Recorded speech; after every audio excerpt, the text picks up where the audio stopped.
Hi everyone, Friday, June 25th. Getting some questions on how to scout for rootworm and what kind of treatment thresholds and things we're looking at. So we'll show you a couple different methods today. The one that I use the most common, because I don't always have a bucket of water with me and a lot of times it's unexpected, but I'll show you the quickest and easiest method that I use out in the field. With the mild winter that we had last year, good chance is the rootworm did carry over pretty well. So I'll kind of show you how to scout for them and what some potential recommendations are for treatment. So first thing you need is a shovel.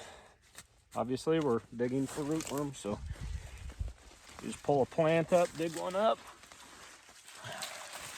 like so.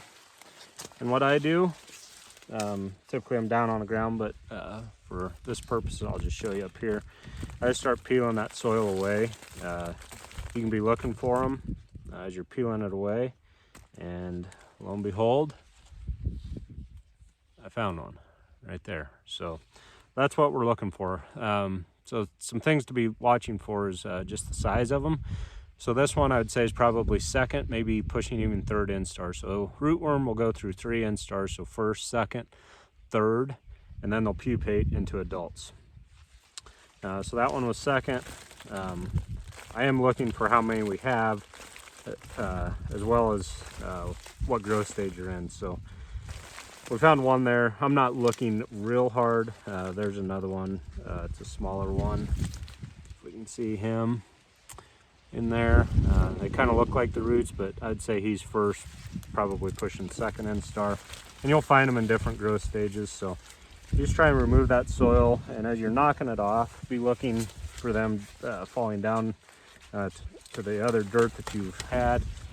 I use a shovel to just beat that dirt off, because ultimately I want to see what the roots look like.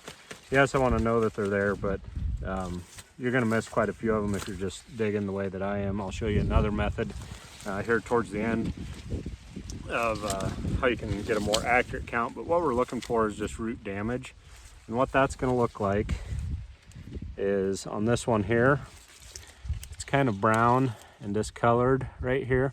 That's the tunneling. So these roots, this one next to it has brown and tunneling in it as well. What you can do is these roots will peel away, that outer skin will peel away, and you'll actually be able to find those rootworm in that root, tunneled up in there. They'll go into the tip and tunnel up in that root. That's their food source, killing it. So you start grabbing those roots, peeling that outer layer back, and you can see their tunnels in there. It's just that brown discoloration there. And look really closely, there's the rootworm. So that's what we're looking for. We're rating root damage. The way you do it is, this is one node right here. This top node is one node. There's another set of nodal roots down below it. If one of those is trimmed within a 1/2 inch of the plant, we call that 1. So it's I believe it's a 1 to 3 scale, but once you start looking at them, you can tell whether you've got severe rootworm damage. You know, if this didn't get any worse, I would say that this corn here would be fine. There is damage, but it's not trimmed within a 1/2 inch of that plant, so should still be fine. Some treatment options that some people have success with, some have limited success with, is products like Capture through the pivot. You're going to want to water it in about 3/4 of an inch of water with that. Just wash it down to where the rootworm are at.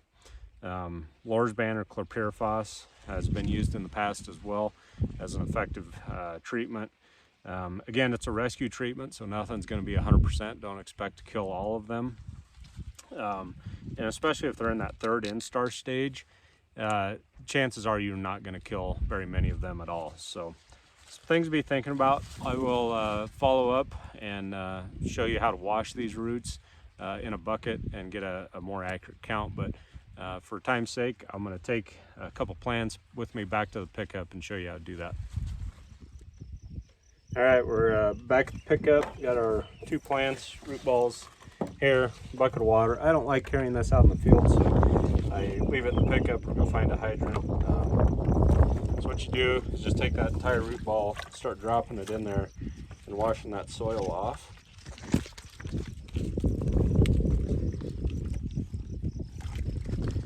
This does two things. Helps you examine the roots for damage. Gets all that dirt off of them. The other thing it does is rootworm will float. So you can start to count how many you've got in that entire root ball. I'm already seeing some floating on top of the water here. So you don't have to get all of it off, but it gives you a better idea of what kind of damage you are dealing with. And we can see some pretty extensive feeding here. So lots of scarring. The rootworm are working this plant over pretty good.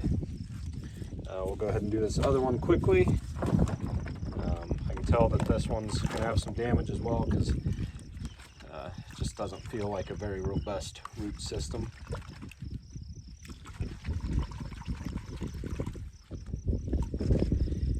And again, you can see a fair amount of damage. This root here is actually in pretty good shape. There is a little bit of feeding on it, but pretty good shape. This root here has got some damage to it, but you know, like this nodal root, it's trimmed within a ½ inch of the plant, so that's pretty severe damage there.